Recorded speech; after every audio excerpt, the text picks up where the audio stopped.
Golly, that's good. I cracked myself up. I still haven't found my first Blanton's. That's different. I really like that. They're like together, like peas and carrots. That's funny. Sometimes accidents are good things. Peychaud's or Peychaud's or Peychaud. This is not what I expected.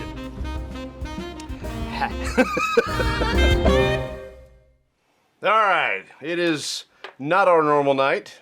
It is a different night, and that's okay. We're not going to be around tomorrow when we would normally do it, so we're going to do it tonight. Rather than do it late, we're going to do it early.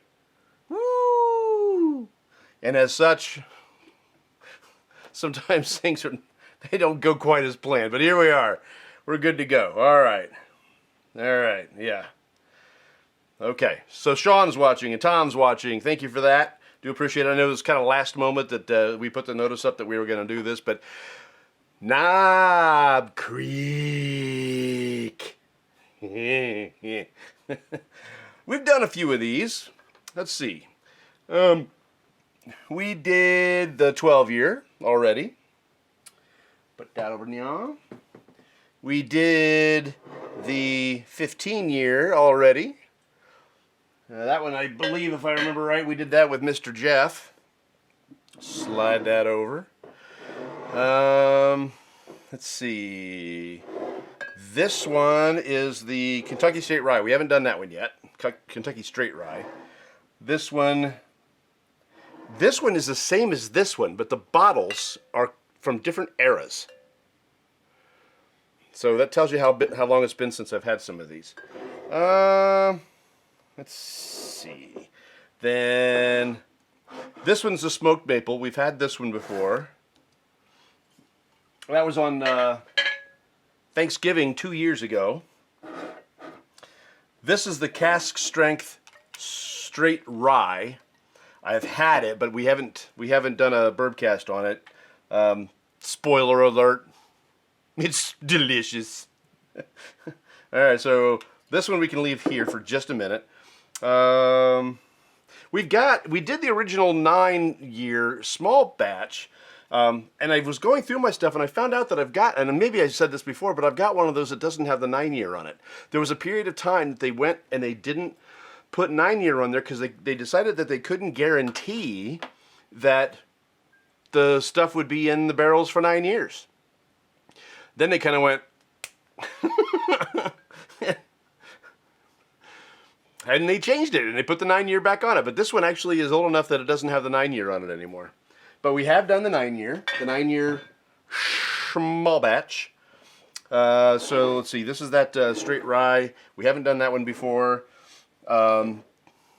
This is the rye. We haven't done that one before. What we're doing tonight is this one. This is the single barrel reserve. Now, it turns out, I didn't even know this. I've been hoarding these things. I've probably got a half dozen of these scattered around that I didn't even know I had. And so because I had one that was a little bit on the older side, I decided to pick one out that had been in the box for a while. I've got a box down there just of nothing but Knob Creek stuff.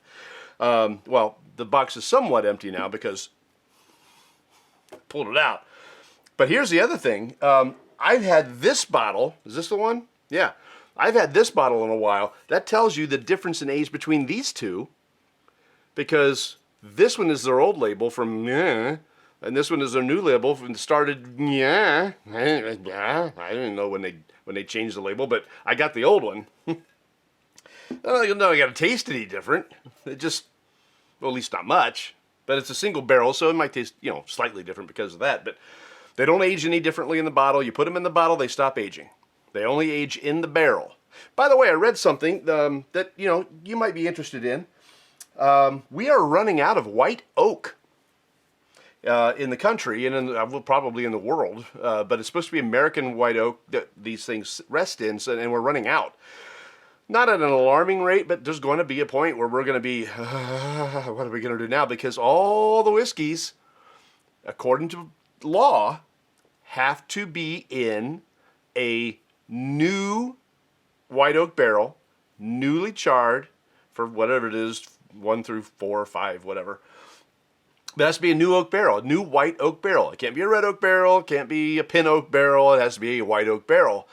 So if you're a farmer, or if you have some land that you're not doing a lot with, or maybe you've done some CRP where you're reserving your land and you're not planting crops, you might consider planting a white oak savanna, because this is a crop. Now, yeah, it's going to take a while to be able to, see some return off of this crop, but you might think about planting some white oak, because in time, I mean, this is a long time. You're talking 15, 20 years, but they'll be able to harvest that white oak and they'll use it for the bourbon industry, which continues to grow despite the lack of growth in the white oak tree industry. So just a little something I read the other day. It was kind of interesting.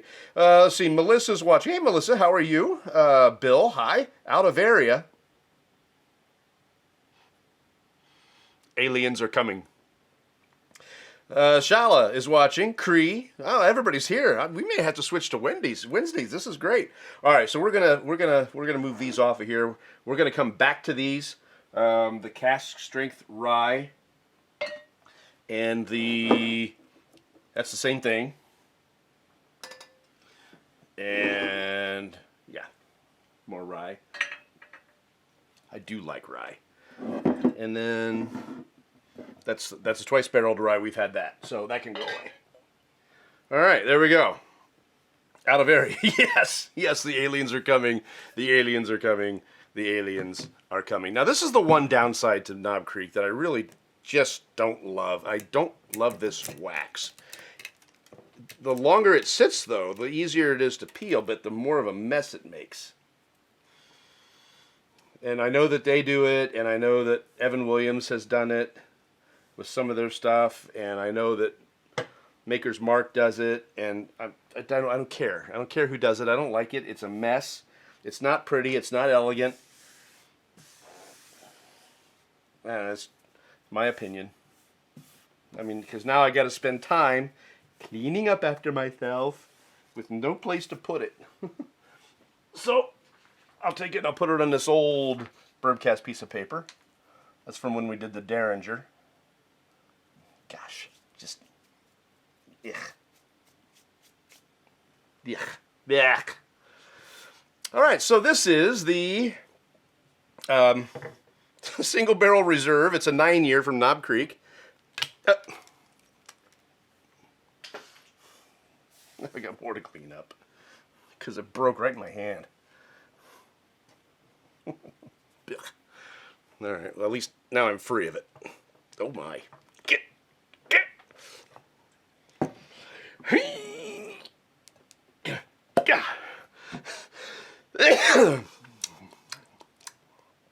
Okay. Sound effects were free. Let's pour it. In all honesty, I've had this before.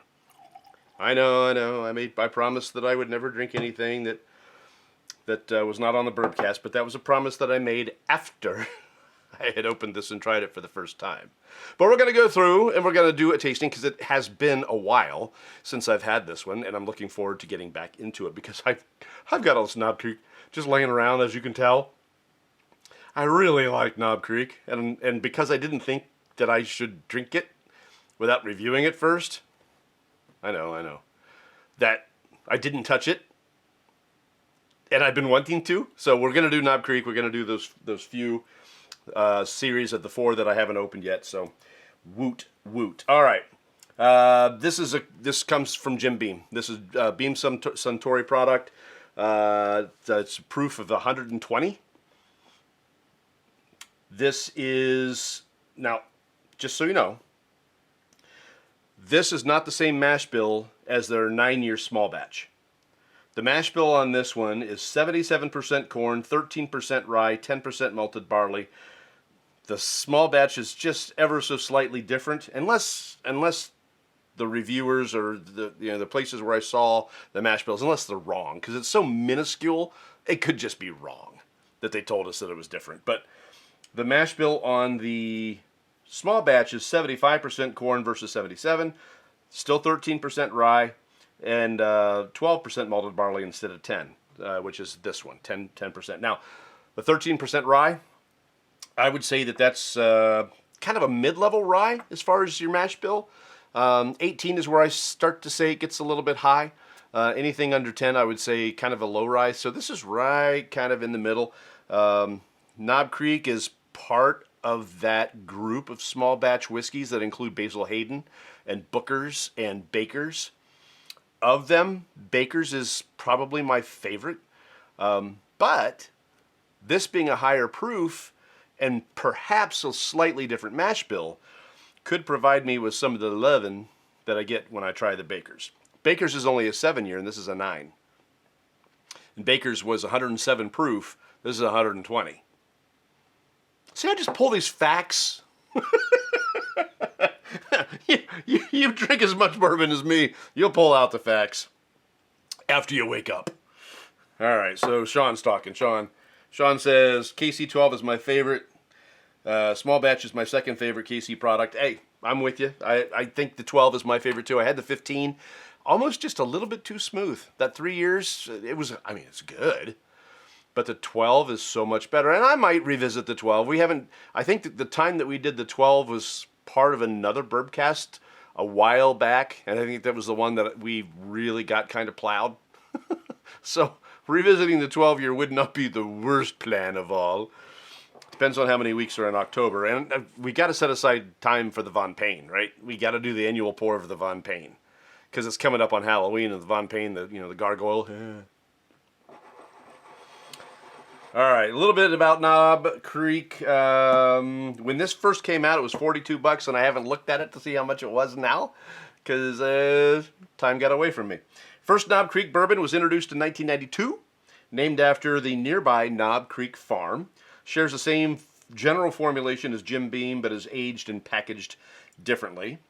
2009, Beam ran a campaign to publicize their shortage of Knob Creek bourbon. Demand exceeded the 2000 forecast when the stock began the aging process. Knob Creek was aged for 9 years until late 2016, when Beam Suntory removed the age statement. Nope. Not that one. Not that one. This one. So, Knob Creek aged for 9 years until 2016 when Beam Suntory removed the age statement from the label due to tight inventory that could not be guaranteed to be aged the full 9 years. Told ya.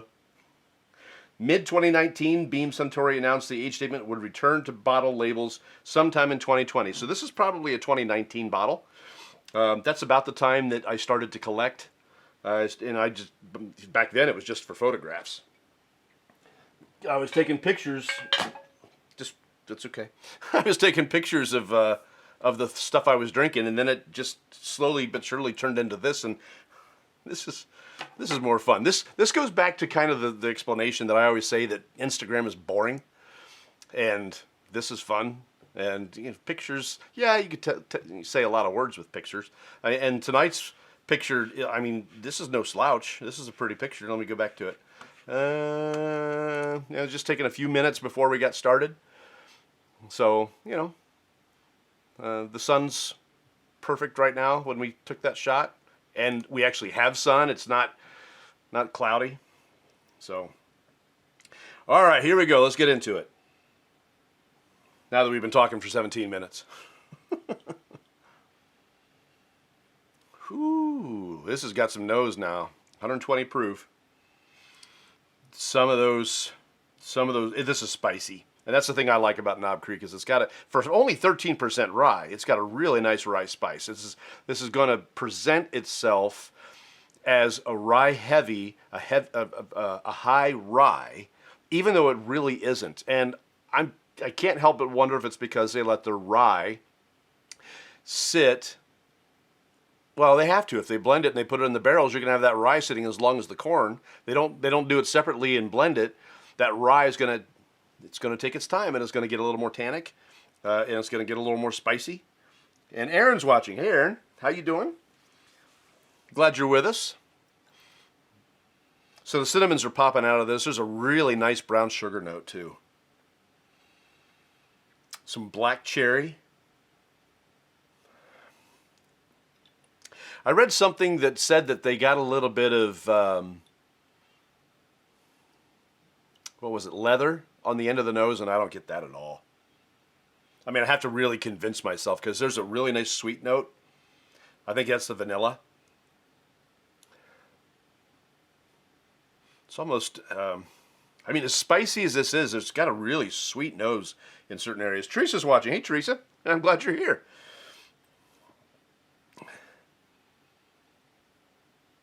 Yeah. I'm going to say butterscotch. Because I can't think of what else it would be. It's not vanilla. I mean, it could be. But I'm getting, and I want to say creme brulee, but it's not, it doesn't have those same notes as creme brulee. So I'm thinking butterscotch. Yeah, maybe mixed in with a little bit of honey. But I am not getting leather. So they were wrong. Everybody's nose is different. Everybody's palate is different. Nobody's wrong. It's just what you pull out of it. Some people just sniff it and go, "Meh, it smells good." You know, and some people just taste it and say, "Yeah, I like that. It tastes good," and they don't refine that any further. And that's absolutely fine. If you taste something and you say, "I like it. It tastes good," good enough for me.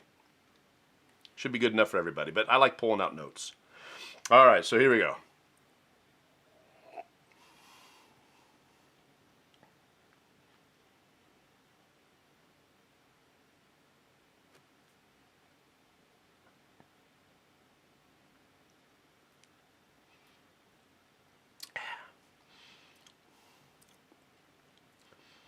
Wow. That is surprising. I know you're thinking, Casey, why be so cryptic? Because I'm still swallowing it. The bloom was slow, and the overall burn at 120 proof was actually surprisingly mellow. It is not, the mouthfeel does not give you 120 proof. If I had to put it in a range, it's tough to put it in a range because I had one that was 103 a couple of weeks ago that I thought was hot. This one is not hot. I mean, it's 120 proof, but it's not one of those, not at all.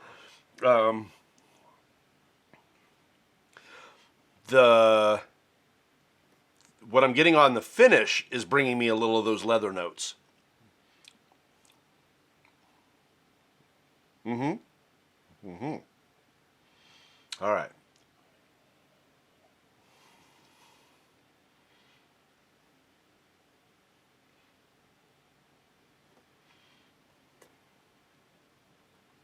It's beautiful. It's not beating me up. It's one that you can take your time. Black licorice. On the nose of the palate, Bill, you're getting black licorice on the nose of the palate. Because I'm not finding it. Now, occasionally I do. And I will tell you that the palate is not nearly as sweet as the nose.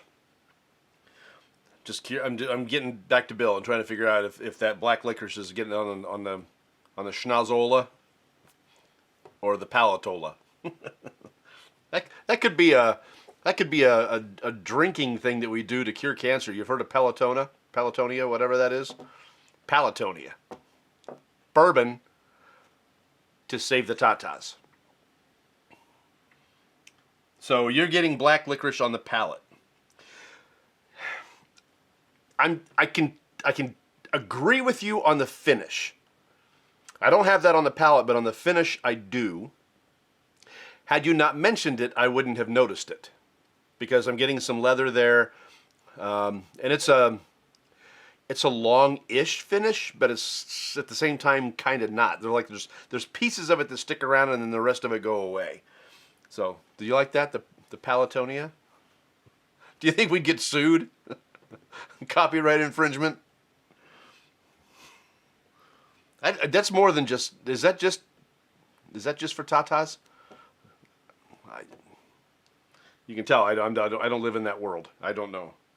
All I know is every now and then I see Save the Tatas, and I'm like, yes, Save those tatas. A friend of mine did post, I guess October is Breast Cancer Awareness Month, and she posted the other day that it's time to get your monthly mammogram. So, ladies, if you're watching, it's time to do that. Let's make sure that you're healthy and that you can stick around for whatever it is there is for you to stick around for. I don't know if you have kids. I don't know if you have grandkids. I don't know you.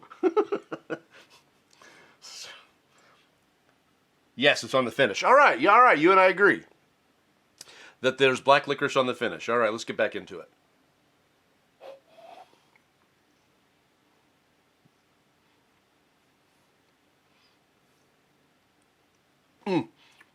Little chocolate on that palate. Nice rye spice, but not overwhelming. The cinnamons are popping. That milk chocolate, chocolate. It may be dark chocolate, but there's a chocolate note in there for me, which could lend itself to that finish of black licorice, because it's got a sweetness to it. All right, one more. We'll put some water on it.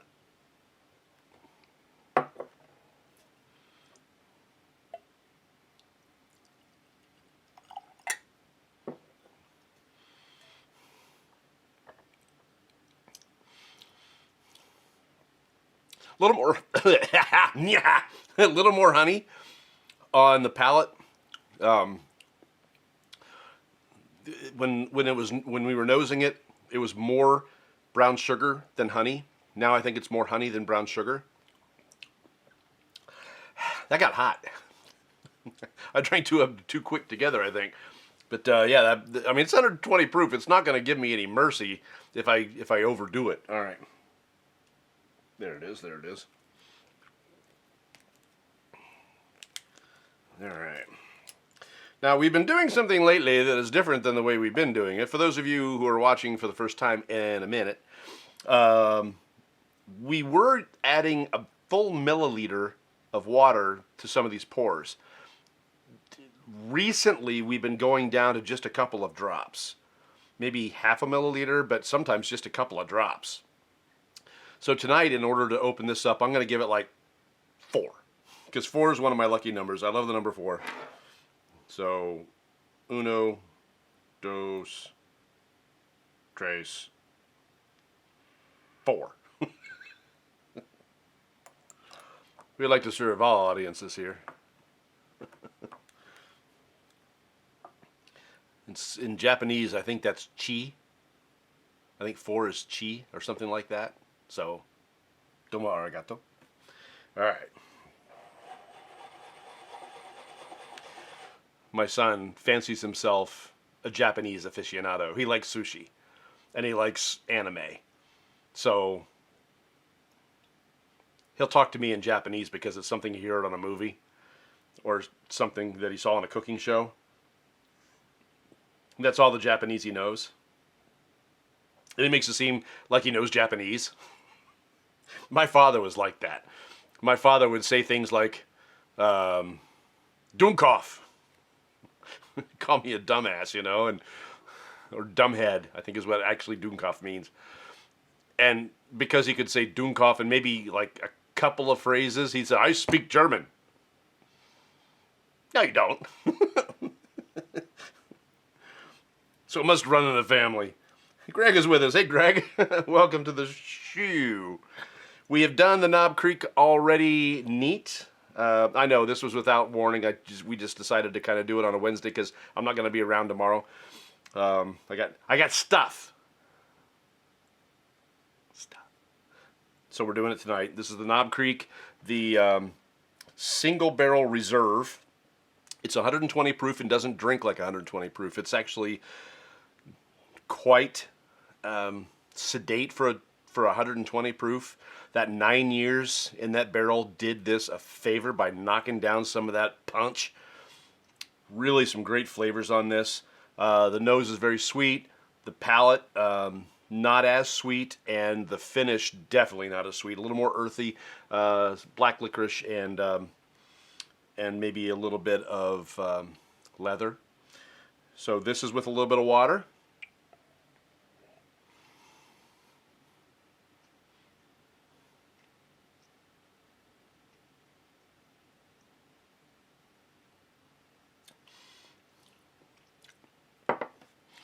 This was already nice. This was already smooth.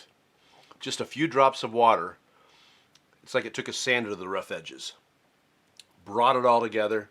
Still some nice heat on it, but still, it just brought it together. Greg's talking. Greg says, can't say I've even seen that bottle. Must have just glanced over it. That's funny, Greg, because I've got at least a half a dozen bottles of this stuff. I didn't even realize it. I've been filling up my box of Knob Creek, you know. It's got all the slots in there. They're all full. There's a lot of them in there that are this. As a matter of fact, this is an older bottle that I wanted to open because the newer bottles have better wax on them and they're not going to crumble like this one did when I opened it.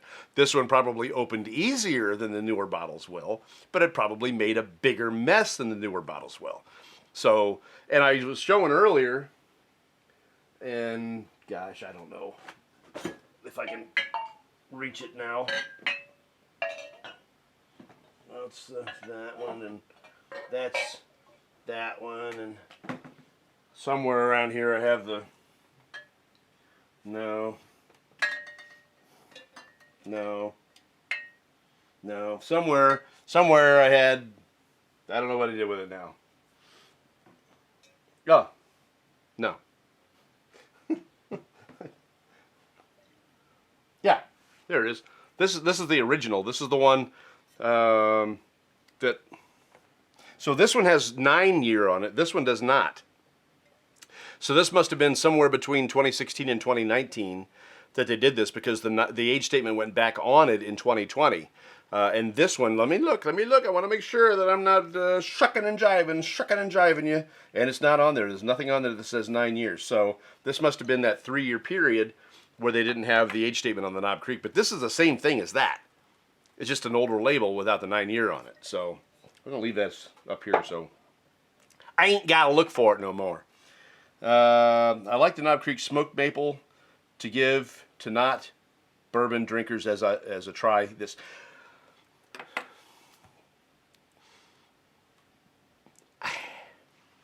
Would I give that to somebody to say that this is what Knob Creek tastes like? It is so sweet. If you are into the Angel's Envy Rye, the smoked maple is sweeter than the Angel's Envy Rye, and I'm not a sweet guy. If my bourbon is a little sweet, like the Buffalo Trace products, I'm okay. But if it's a lot of sweet, like that smoked maple, you pour that over ice cream. And I'm gonna one of these days. I'm gonna. All right. See if I can get you some notes on the water other than what I just said. It just rounded it out, brought it all together. I'm not sure it's going to be any different, except for it's just that much more perfect.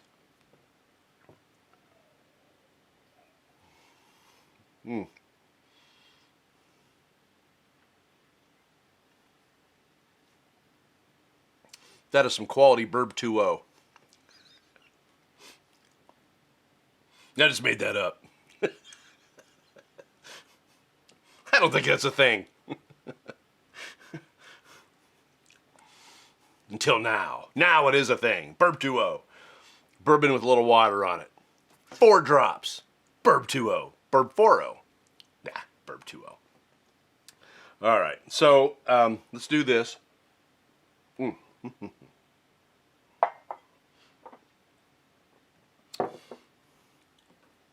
Greg's talking. I wouldn't either, but it's something flavored to not just burn a newbie's tongue off. You're right. The smoked, I'll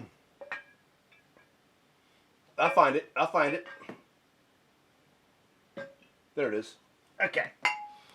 The smoked maple, excuse me, is still 90 proof. So if you're going with a newbie with a smoked maple, you may want to think about, putting some drops of water in there, maybe a full milliliter, drop it down a little bit. Because, you know, back in the first 100 videos, I did a series about bourbon for beginners. Because, you know, a lot of people, they're online and they're saying, what should I try? What should I drink? And they're saying, you know, Wild Turkey 101. And they're, no! You're going to scare them away. They're going to take a sip and go, ah! You have to put a fire extinguisher in their mouth. Greg says, anything good to give someone isn't really worth giving them because they won't appreciate the notes and the flavors of a plain bourbon. Except. Yes, and. I learned that. I learned yes, and. Those of you that work in corporate America, you're going to appreciate what I just did there. So, those beginning bourbons that I did back in the first 100 videos that we made, those are lower proof, but excellent quality and flavor. I think we did the Jim Beam, the Evan Williams Black, which is 80 proof. We did, then the Jim Beam is 80. We did the Four Roses 80 proof, which it's a little spicy for 80 proof. We did the Wild Turkey, which is actually 81 proof. There was a number of them that we did. Southern Comfort was one of them, and that ended up getting chucked across the yard. And we did Seagram 7. Didn't get chucked. Almost did. But those are the ones, when I think about those ones that are smooth and 80 proof, those are the ones that I try to push people towards that are just getting into it. I remember when I was working retail, for that very short amount of time that I was working retail, which is now over a year ago. Can you believe it? Ha! While we're talking, I'm going to pour more. Anyhow, that short amount of time that I was working retail, I should have put the ice ball in there. I remember a guy, he came in multiple times looking for Buffalo Trace. And I said, I'd seen him, I don't know, half a dozen times. I said, why do you want Buffalo Trace? He goes, I've heard that's the best. I said, have you had whiskey before? He said, no. I'm like, he's going to take what somebody told him was the best, and he's going to taste it. He's going to go, hey, and it won't be the best for him. It's going to give him a bad impression on a good bottle. So, and that's 90 proof. And it is good. It is good. I mean, it's low in price. It's, you know, it's under $30. It's good. And you know, 90 proof, good. A lot of good. I'm going to try to not splash. Oh, check out that expertise. You probably can't. Yeah, you saw it. You saw everything. Okay. So anyhow, I told him, I said, look, if you want to start drinking bourbon, you got to start at the basic level. Because if I give you Buffalo Trace at 90 proof and you hate it, then the rest of everything you try, you're going to hate it. Because it's going to be different, it's going to be hotter, or it's going to be this, or it's going to be that. And if you want to try what your friends call the best, then you should work your way up to it so you realize why they're saying that it's the best. So I hooked him up with a little pint of Evan Williams, which the black is perfectly tasty at 80 proof. There's nothing wrong with it. The Jim Beam, I don't know if they have that in a pint or not, at least not around here. Finger stir, in case Paul sees this later. I've been asked multiple times about the finger stir. I even had somebody send me a sample bingo card. Finger stir was on it. We're getting closer. Eventually we're going to do this. We're going to do Bourbcast bingo. It's going to happen. So close. Maybe we'll start it after the new year.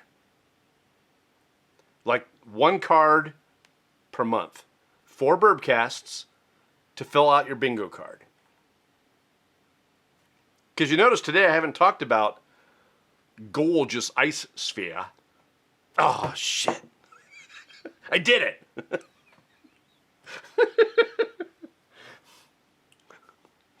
I haven't talked about caramel if you have a degree. Oh, grr. All right.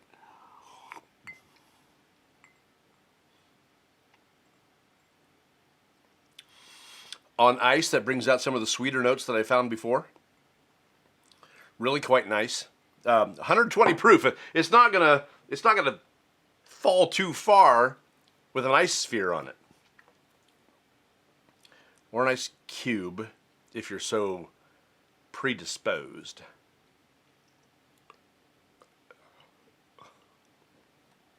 I just want to cool it down a little bit more.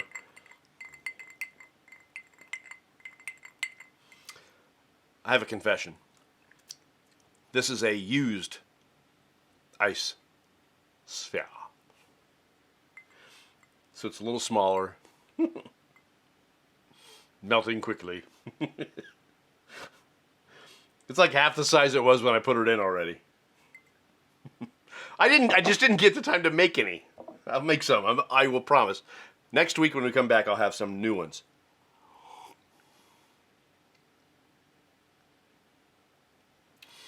Yeah, I mean, we're getting into that time of the year that it's post-summer, pre-fall.